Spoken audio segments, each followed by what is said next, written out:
अपने दिल्ली भाग गए हम लोग को बर्बाद करके। महागठबंधन सरकार को चुनौती देने के लिए, उनके धोखाधड़ी के खिलाफ इतिहास में आज पहली बार शिक्षकों का इतना बड़ा, शिक्षक संगठनों का इतना बड़ा समूह एक मंच के नीचे, एक बैनर के नीचे आया है। प्रधानमंत्री बनने की तैयारी में भी है वो। नीतीश कुमार का सपना पूरा नहीं होने देंगे।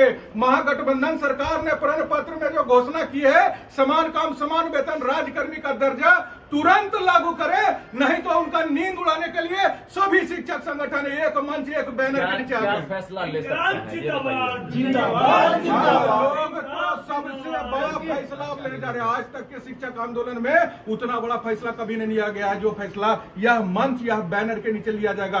बिहार में आने वाले लोकसभा चुनाव में एक भी सीट पर महागठबंधन के उम्मीदवार को नहीं जीतने देंगे। अभी तत्काल जो करंट में हम लोग का आंदोलन चलेगा, उस आंदोलन का निर्णय, की अब क्या होगा हमारा निर्णय, वह थोड़े देर में आप सब लोग को हम बताएंगे। लेकिन हम आपको बताना चाहते हैं कि जो अभी हम लोगों का सबसे बड़ा आज का सफलता है कि सभी शिक्षक संगठन 28 संगठन आने को यहाँ पर पूरा है सूचना के 28 संगठन आज शाम तक हम लोग एक मंच के, मतलब अभी 20 संगठन यहाँ पहुंचे। इसलिए भी आप लोगों को खराब लग रहा है कि जिन बच्चों को आपने शिक्षा दी है और वो टीईटी पास कर गए, एस्टेट कर लिए, बीएड कर लिए, उसके बाद आपके साथ अब पैरेलल होकर वो एग्जाम देंगे, पैरेलल होकर एग्जाम देंगे और उनके साथ जो छलावा हुआ, दोनों बात हम लोगों के लिए चिंता है। बहुत बड़ा धोखा। आज 3 साल से अभ्यर्थियों को आश्वासन दे रहे थे विपक्ष में रहते हुए तेजस्वी यादव जी, अभी उप मुख्यमंत्री बने हैं तो नीतीश कुमार के साथ पलटी मार गए। उनका हाय लगेगा, वो उस अभ्यर्थियों का श्राप लगेगा महागठबंधन सरकार को, अब मिट्टी में मिल जाएगा महागठबंधन सरकार। अभ्यर्थियों के साथ धोखा लगेगा, अब बर्बाद हो जाएगा महागठबंधन। नेता है वो इस वक्त बैठक में शामिल हुए हैं और बैठक हालांकि जारी है और बैठक का नतीजा क्या निकलेगा ये भी पता चलेगा। क्या ये बताइए, नियमावली जो तैयार हुई है, नियमावली में किन किन बिंदुओं पर आपत्ति है?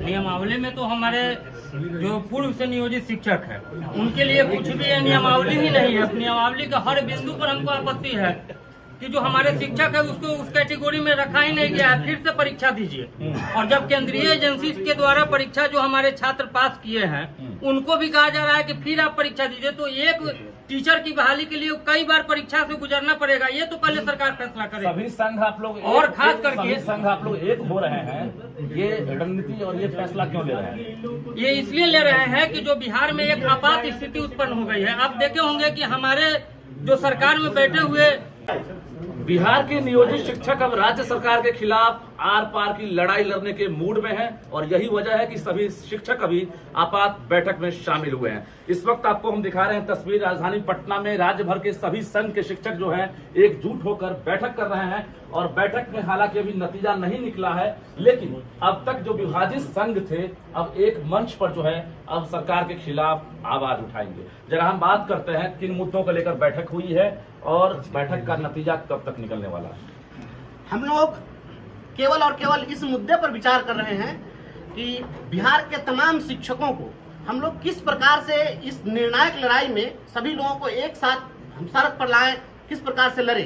और इसके लिए अभी तक लगभग 20 संगठनों के हमारे प्रतिनिधि यहाँ उपस्थित हुए हैं और यह 2020 में जो हम लोग का आंदोलन हुआ था उसके बाद एकजुटता का यह बहुत बड़ा आज संदेश है। सभी लोगों ने अपनी एकजुटता प्रदर्शित की है और हम लोग लड़ेंगे इस सरकार से। सरकार ने जो यह हम लोग को धोखा दिया है, जो छलावा किया है, जैसे जादूगर आता है रुमाल दिखाता और कबूतर निकालता है, उसी प्रकार से ये रुमाल दिखाकर कबूतर निकाल दिए। जो पहले नियमावली का इन्होंने प्रारूप जो दिया था सभी विभागों से अनुमोदन के लिए, स्वीकृति के लिए, वह 10 जनवरी को टाइप हुआ था। मैं आपको दिखा रहा हूँ कि यह जो पास होकर के आया है कैबिनेट से, इसमें टाइप किया हुआ डेट है, ये समझ रहे हैं नहीं, ये मैं आपको पर्दाफाश कर रहा हूँ यहाँ पर। ये 7 तारीख को प्रिंट होता है। यह नियमावली 7 अप्रैल को प्रिंट होता है और 10 अप्रैल को नोटिफिकेशन हो जाता है। यह तो सत्ताधारी दल के जो सदस्य हैं, जो पार्टी के लोग हैं, उनको भी नहीं पता चल सका। क्यों नागवार क्यों गुजर रहा है? नागवार इसलिए गुजर रहा है क्योंकि माननीय तेजस्वी यादव जी ने चुनाव के समय में यह कहा था कि हम प्रण पत्र जारी कर रहे हैं। उन्होंने प्रण किया था। प्रण का मतलब होता है कि प्राण चला जाए लेकिन बात जो है वो उल्टा नहीं होगा, उससे हम पीछे नहीं मुकरेंगे। लेकिन तेजस्वी यादव जी ने प्रण पत्र में कहा कि हम जो नियोजित शिक्षक हैं उनको हम राजकर्मी का दर्जा देंगे, समान काम का समान वेतन देंगे, पुरानी पेंशन देंगे। माननीय तेजस्वी जी क्या हुआ?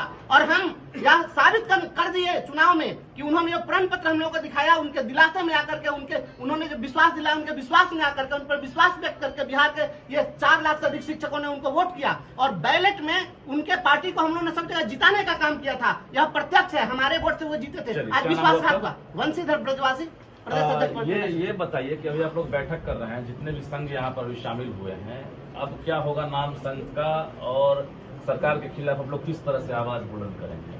देखिए, हम लोग का समिति आज बनेगा और बिहार के लिए, बिहार सरकार, महागठबंधन सरकार के लिए नींद उड़ा देने वाली खबर है। आज नींद उड़ा देंगे। वह विपक्षी एकता के बहाने दिल्ली भाग गए, हम लोग को बर्बाद करके महागठबंधन सरकार को चुनौती देने के लिए, उनके धोखाधड़ी के खिलाफ। इतिहास में आज पहली बार शिक्षकों का इतना बड़ा शिक्षक